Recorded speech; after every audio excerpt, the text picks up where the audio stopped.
Class है आपकी class 10 math. Most important question आज बताने वाले हैं। पहला क्वेश्चन है आपका 156 का अभाज्य गुणनखंड क्या था। तो 156 का अभाज्य गुणनखंड आपको निकाल लेना है। पहले इसके गुणनखंड करने हैं। तो कितने से डिवाइड होगा, ये 2 से डिवाइड हो जाएगा। तो 2 से 14, 1 बचा 16 हो गया, 2 8 16। फिर 2 से डिवाइड कर दोगे तो 2 3 6, 2 नाम 18। अब ये 2 से कटेगा नहीं, इसलिए 3 से डिवाइड करोगे। 3 एकम 3, 3 3 9। अब ये 3 से भी कटेगा, इसलिए इसको 13 से डिवाइड किया जाएगा। 13 एकम 13। तो 156 के अभाज्य गुणनखंड आपके हो जाएंगे 2 गुणे 2 गुणे 3 गुणे 13। 2 गुणे 2 गुणे 3 गुणे 13, ये 156 के अभाज्य गुणनखंड।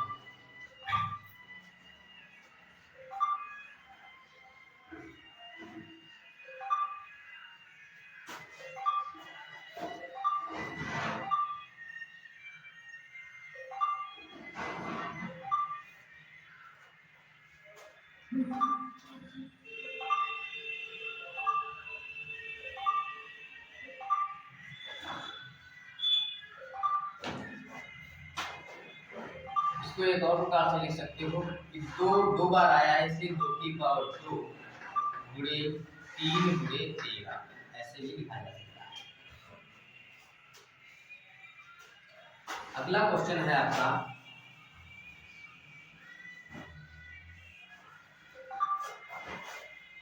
144। 144 का अभाज्य गुणनखंड ज्ञात कीजिए या फिर ज्ञात करो। तो 144 का अभाज्य गुणनखंड कैसे निकालोगे? उसके लिए आपको 144 के गुणनखंड करने पड़ेंगे। तो 144 के गुणनखंड कैसे करोगे? 2 से डिवाइड करोगे इसको। 2 से 3 14, 1 बचा, 2 से 14, 4 बचा, फिर 2 दूनी 4। फिर इसको 2 से डिवाइड करोगे। 2 3 6, 1 बचा 12 और 2 छंग 12। फिर 2 का टेबल ऐसा करो कि 3 से ज्यादा ना हो। तो 2 एकम 2, 1 बचा तो 16 हो गया। तो 2 8 16। फिर इसको 2 से डिवाइड करना है, तो 2 नाम 18। अब 2 से ये डिवाइड नहीं होगा, इसलिए 3 से इसकी गुणनखंड करोगे। तो 3 3 9 और इसको 3 से डिवाइड करोगे तो 3 एकम 3। तो 144 के आपके गुणनखंड हो जाएंगे 2 गुणे 2 गुणे 2 गुणे 2, 4 बार 2 आया है और 2 बार 3 आया है। तो 3 गुणे 3। अब क्या करना है, 2 आया है 4 बार, इसलिए 2 की पावर हो जाएगी 4 गुणे 3 आया है 2 बार, तो 3 की पावर 2। ये आपका 144 का अभाज्य गुणनखंड हो जाएगा।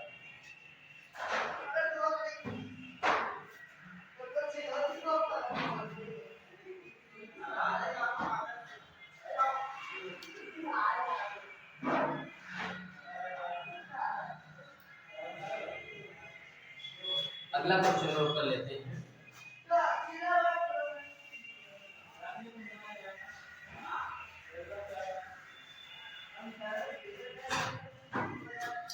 अगला क्वेश्चन है आपका,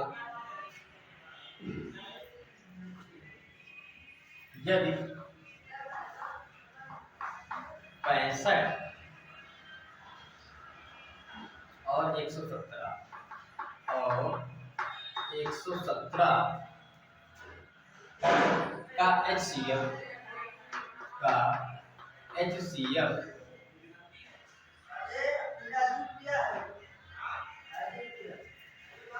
65B minus 117 HCF 65B minus 117 है,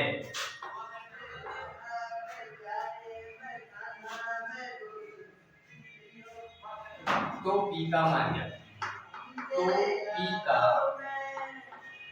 मान क्या?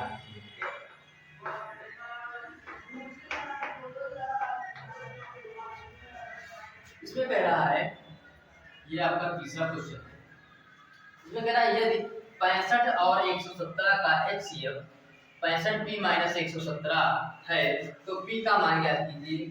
तो इसमें हमको क्या करना है कि 65 और 117 का हमको HCF निकाल लेना है, और इधर ये HCF दिया है तो दोनों को हम बराबर करेंगे तो p का हमारा मान निकल जाएगा। तो सबसे पहले 65 के गुणनखंड करने पड़ेंगे। तो 65 किससे डिवाइड हो जाएगा, 5 से। 5 एकम 5, इसमें एक बच गया तो 15 हो गया, 5 या 15, 13 एकम 13। ऐसे ही 117 का निकाल लोगे तो 117 किससे डिवाइड हो जाएगा,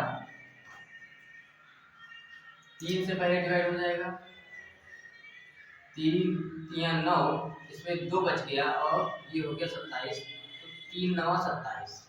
अब ये कितने से डिवाइड हो जाएगा, अब ये 3 से डिवाइड हो जाएगा, 3 एकम 3, 3 3 9, और ये कट जाएगा 13 से, 13 एकम 13। तो इसका HCF तुम्हारा आ जाएगा। HCF क्या होता है कि इन दोनों में जो तुमको कॉमन मिल जाए, तो इसमें 13 मिल रहा है और इसमें भी 13 है, तो जो कॉमन मिल जाता है वही HCF होता है। तो HCF बराबर हो गया आपका 13। अब देखो इन्हीं दोनों संख्याओं का HCF ये निकला 13, और इन्हीं दोनों संख्याओं का HCF तुम्हारा था ये 65p माइनस 117। तो हम क्या करेंगे कि दोनों HCF को हम बराबर कर देंगे, ये दोनों को हम बराबर होंगे, इसलिए 65p माइनस 117 बराबर आपका हो जाएगा 13। अब हमको p का मान निकालना है, तो p को हम इधर ही रखेंगे बराबर के, बाकी जो संख्याएं हैं उनको उधर ले जाएंगे। तो इसमें क्या होगा कि माइनस का 117 जो है उधर जाएगा, तो तुम्हारा माइनस का जब बराबर की दूसरी तरफ जाता है तो हो जाता है प्लस का। तो 65p बराबर 13 लिखा है, 13 लिख लो, और ये माइनस का 117 उधर जाएगा तो प्लस का हो जाएगा 117। अब क्या करना है, p इक्वल टू ये जो 65 गुणे में लिखा है वो उधर जाएगा तो बटे में जाएगा। जब जो चीज गुणे में लिखी होती है उधर जाती है तो बटे में जाती है, और जो बटे में लिखी होती है वो उधर जाती है तो गुणे में जाती है। तो पहले 13 और 117 को जोड़ दोगे तो हो जाएगा तुम्हारा 130, और ये 65 गुणे में लिखा है इसलिए ये बटे में चला जाएगा 65। अब क्या करना है कि 65 से इसको डिवाइड कर देना है।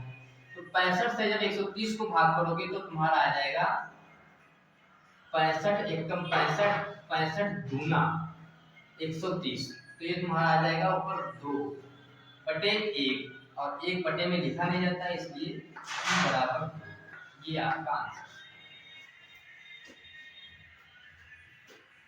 शुरू कर लो।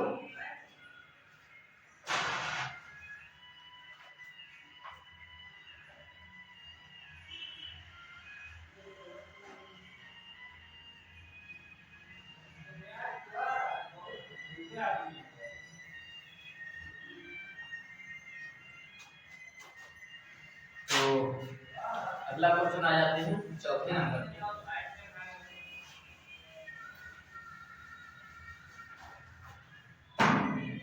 चौथा क्वेश्चन है आपका दो संख्याओं, चौथा क्वेश्चन हो जाएगा आपका दो संख्याओं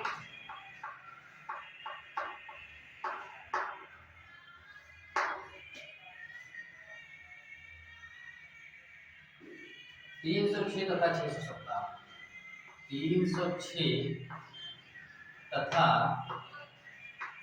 657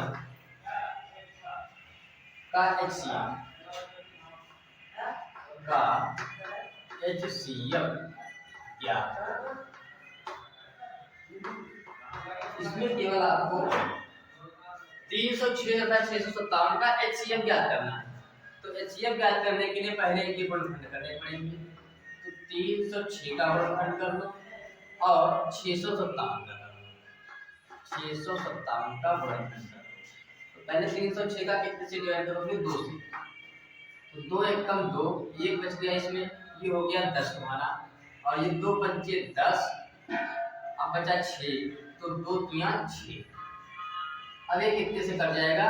अब ये 2 से नहीं कटेगा क्योंकि लास्ट वाली संख्या जो है वो हमारी 2 से डिवाइड नहीं हो पा रही है, इसलिए 2 से नहीं कटेगा। अब 3 से इसको डिवाइड करके देखो, 3 बचे 15, ये बचा 3, तो 3 एकम 3। अब देखो ये 3 से कटेगी या नहीं कटेगी? तो 3 से ये भी कट जाएगी क्योंकि 5 और 1 6 होता है, 6 3 से कट जाता है, इसलिए 3 एकम 3 और 2 बचा 21 हो गया, 3 और 7 21। अब ये 17 3 से भी नहीं कटेगा, इसलिए इसको 17 से ही डिवाइड करना पड़ेगा। 17 एकम 17, ऐसे ही इसको डिवाइड करो, तो ये 2 से तो कटेगी नहीं क्योंकि लास्ट वाली संख्या 2 से कट नहीं रही है, तो 3 से डिवाइड करोगे, 3 दूनी 6, 5 बचा, 3 एकम 3, इसमें बच गए 2, ये हो गया तुम्हारा 27, तो 3 9 27।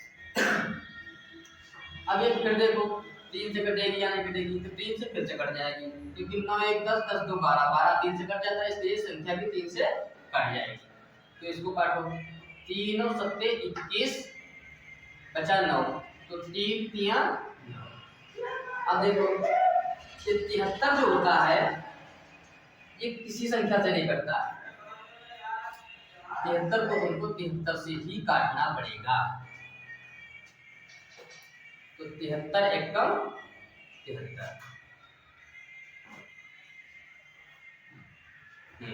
इसका एचसीएफ निकालना था हमको, तो एचसीएफ क्या हो जाएगा इसका? एचसीएफ में हमने बताया था कि जो कॉमन मिल रहे हैं, जैसे 3 इसमें मिल रहा है और 3 ही इसमें भी मिल रहा है, तो एक तो आपका 3 हो जाएगा, और इसमें एक और 3 मिल रहा है, इसमें एक और 3 मिल रहा है, तो ये भी 3 कॉमन हो जाएगा।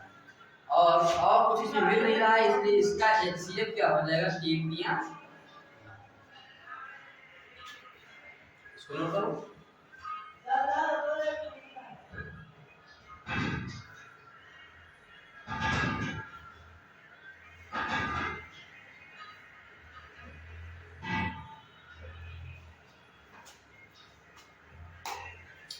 अगला क्वेश्चन देखिए, 5वां नंबर, मोस्ट इंपॉर्टेंट क्वेश्चन है ये, आपके एग्जाम में कक्षा 10 में बहुत पूछे जाते हैं, इसलिए ध्यान से देखिएगा। 5 नंबर क्वेश्चन है आपका,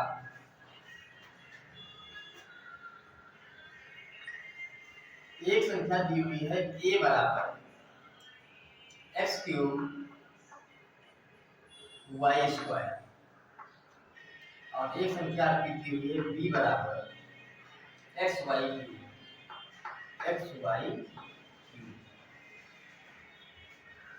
यहाँ पर आपको निकालना है HCF a, b का, मतलब a और b का आपको HCF निकालना है। तो HCF निकालने के लिए हमको क्या करना पड़ेगा?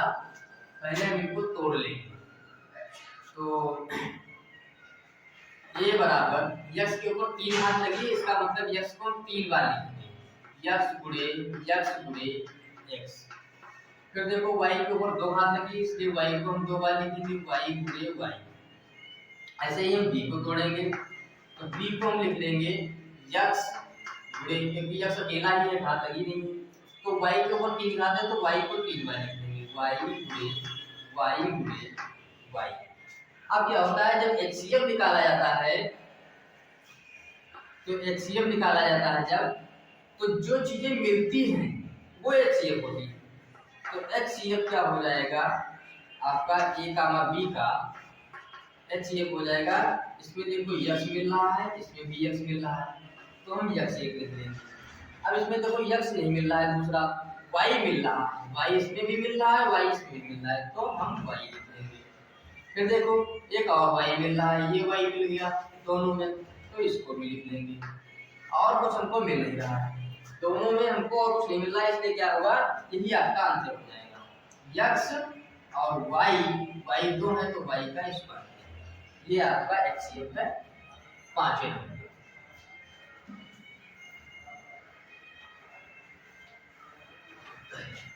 अगला क्वेश्चन देखते हैं, 6 नंबर।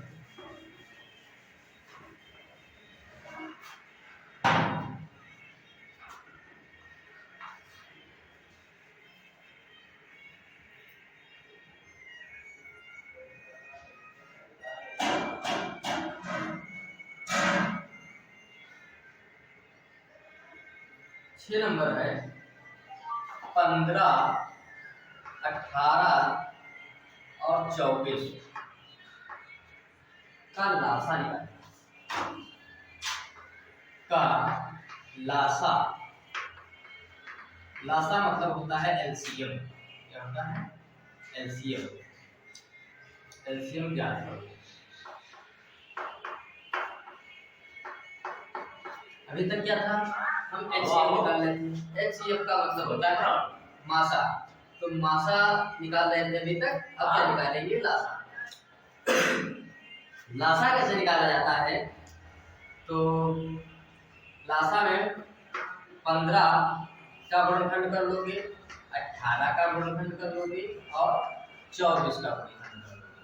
तीनों के गुणनखंड कर लेते हैं। दो संख्या होगी तो दो के गुणनखंड कर लेते हैं। ये अब एक एक काटो। 15 2 से तो डिवाइड नहीं होगा, इसलिए 3 से इसको काटोगे। 3 5 15 और 5 1 कम 5। 18 2 से डिवाइड हो जाएगा, इसलिए 2 से काटोगे पहले। 2 नाम 18 और 3 3 9 और 3 1 कम 3। 24 को काटो, ये भी 2 से डिवाइड हो जाएगा।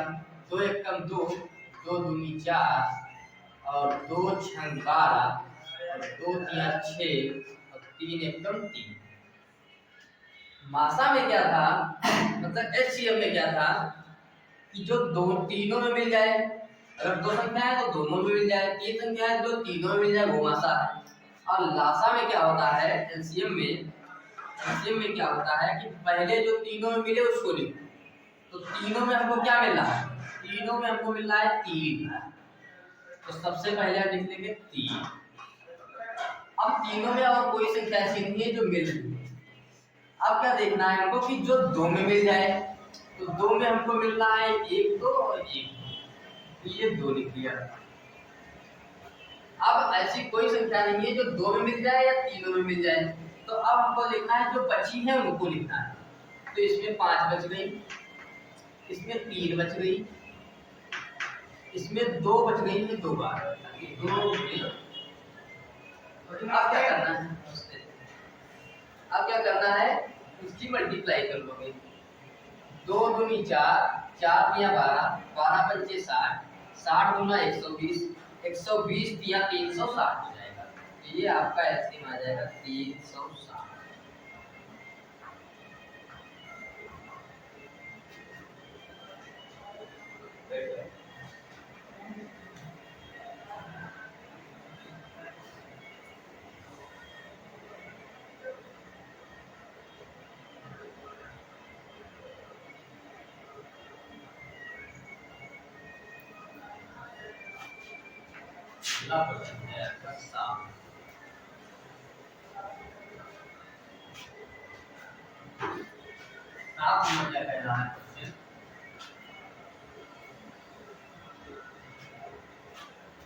छब्बीस और 156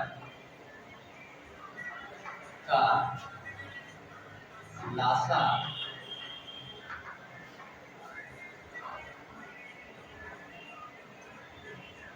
एक सौ छप्पन है। तो 26 और 156 का मासा क्या?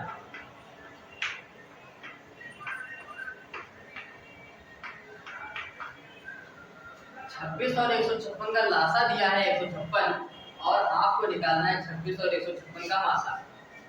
तो इसके लिए एक फार्मूला यूज होता है, पहली संख्या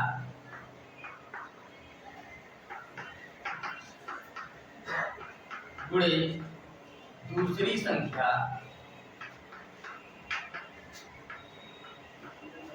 बराबर लासा गुणे मासा। ये आपका फार्मूला होता है, पहली संख्या गुणे दूसरी संख्या बराबर लासा गुणे मासा। तो पहली संख्या तुम्हारी है 26 गुणे दूसरी संख्या है तुम्हारी 156। अब देखो लासा दिया था पहली संख्या दूसरी संख्या का 156, तो लासा की जगह पे रख लेंगे 156 गुणे मासा को निकालना है, इसलिए मासा को हम मासा ही लिखेंगे। अब क्या करना है? जिस संख्या को निकालना होता, जिस जो चीज निकालनी होती है उसको एक तरफ रखते हैं, बाकी संख्याएं एक तरफ ले आती हैं। तो 26 गुणे 156 बटे, ये 156 गुणे में लिखा है इसलिए ये इधर आ जाएगा बटे 156 बराबर मासा।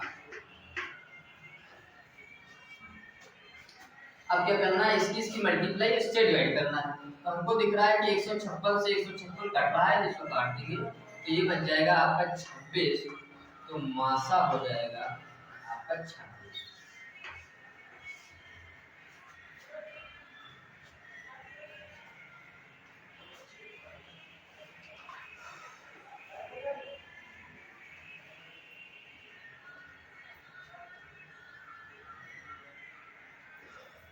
एक और क्वेश्चन बताएंगे, और ये आज का लास्ट 5 घंटा हो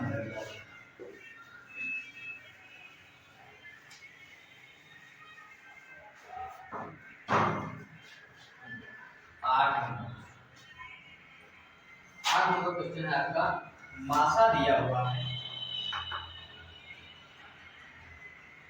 99, 153 का मासा दिया हुआ है यहाँ, तो लासा निकालना है। तो लासा निकालना है किसका, इसी का 99, 153। लासा आपको क्या करना है,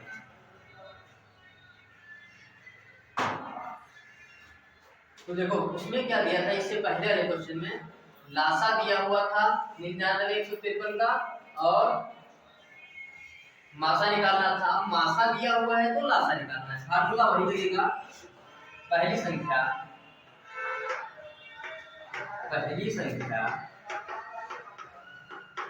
गुणे दूसरी संख्या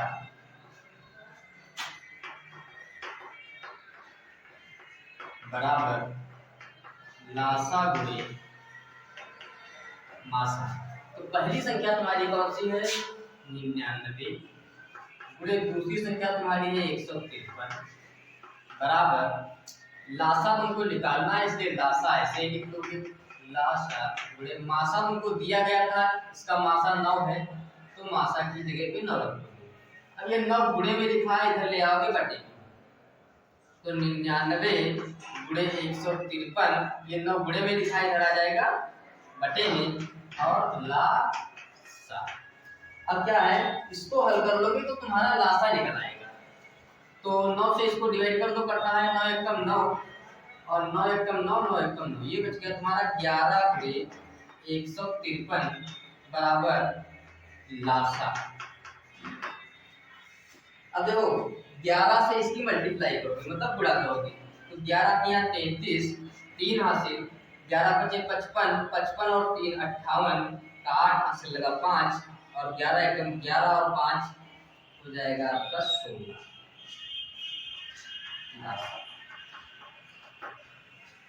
तो इसका लासा तुम्हारा 1683 निकल के आएगा।